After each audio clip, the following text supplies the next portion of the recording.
Welcome to Mobile by May, a place where we explore historic architecture, architectural salvage, and real estate that tells a story about our city's history.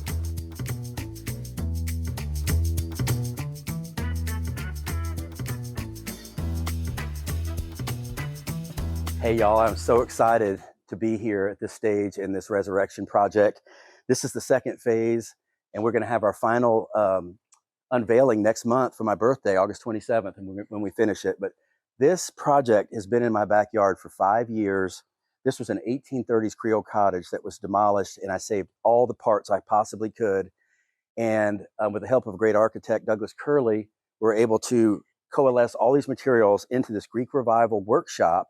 And I'm building it all out of reclaimed materials, and all these old bricks and old marble and old limestone, everything's reclaimed. That's kind of the whole mantra behind what we do, is breathing new life into old things.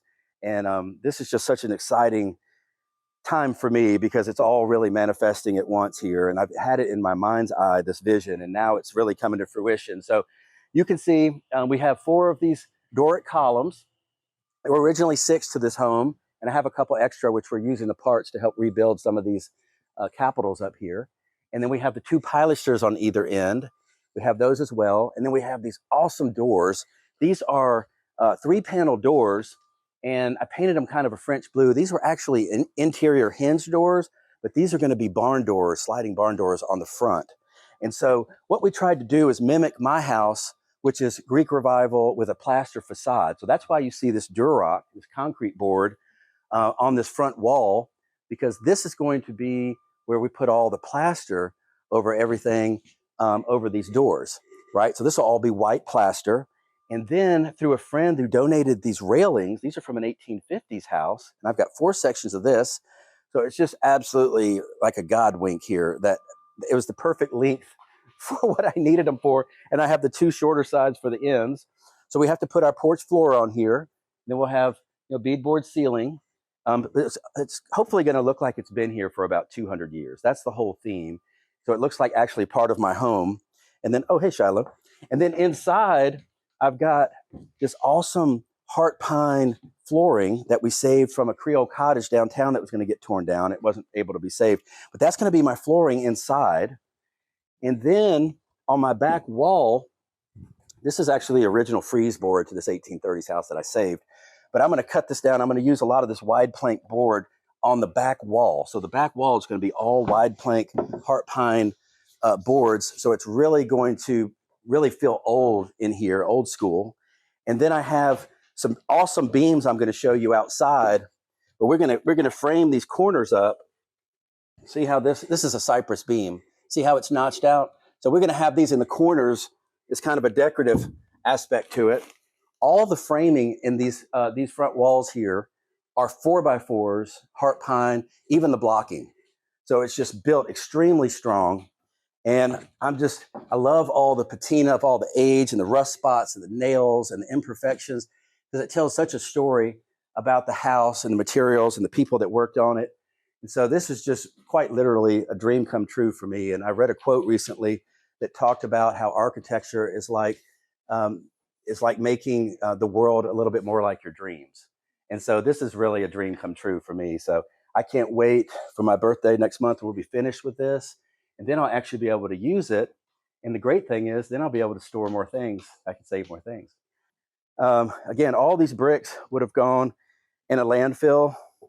The limestone were remnants from the federal courthouse downtown. And just everything I've got, just collections of things. The fire pit was made out of the same bricks. But I wanted to show you these beams over here on this side, because look at the length of these. They're 15 to 17 foot long, and you can see they're all mortised out. So we're going to frame the ceiling and some of the walls with some of these beams. I've got just tons of them. And so I just really want it to have that old world look, which to me is just the symmetry and the classical nature of this kind of architecture is just perfection to me. I just love it. Here's an extra column that I have, and I actually have 2 extra columns, and we're using the pieces of this to help rebuild some of the capitals on the tops of the columns. And then also I'm going to disassemble these. I'm going to take these columns apart because each one of these is 1 inch thick and 1 foot wide, and we're going to use those on the back wall. So we'll showcase nothing will go to waste.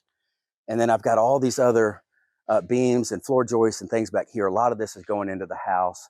And of course, these are the original windows as well. We saved those window sashes. We're just building out the casings, of course, all the brick piers. So look at Shiloh right there. Shiloh right there on the top. That's like your place, Shiloh. It's your new doghouse. Me and you both. So anyway, I can't wait for the party next week. I'm going to invite everybody. We're going to have a heck of a good time. And that's just part of what we do here at Mobile by May. We just like to celebrate historic architecture and history and real estate. And so this is kind of a combination of all of those things together. Hey, y'all, I'm here with my trusty pal, Shiloh. This is my house, and we have the workshop right behind us. But I wanted to show you the similarities in the architecture, kind of show you how we kind of birthed the idea of building the Greek Revival workshop in the backyard to replicate this whole kind of portico here. And so, for those that aren't familiar, we moved this house here about 5 years ago. It was going to be torn down. And so we moved it a couple of miles across town. And it's just all just been phenomenal dream, this whole process. And so with saving this other house and reconstructing it in the backyard, I just wanted to kind of show you. Come on, Shiloh. We'll walk around back. Come on, buddy. But see, it's got 4 columns. It's got that Greek Revival, the Doric columns, very similar. And it's got a plaster facade on it too, right? Then as you kind of walk around the side, it's a T-shape, kind of like Oakley, historic Oakley. It's a very T-shaped model for ventilation and things like that. But as you walk around the side of the house at this angle, you start to kind of see the workshop rising out of the ground back here. And this has been a very laborious, very fulfilling process, but we're now getting toward the end goal here where it's all coming together. These are about 10-foot columns. These other ones are closer to 13, but the scale and the size of it. And so we just thought it'd kind of be fun to kind of show the similarities and how close it is, because it's actually not connected to my house, but it almost could be. It looks like an addition to the house. So this is the fun thing about architecture. It's such a cool way to express yourself. And this is home. Thanks so much for joining us. If you have any questions or comments or any suggestions, please feel free to reach out. Thank you so much.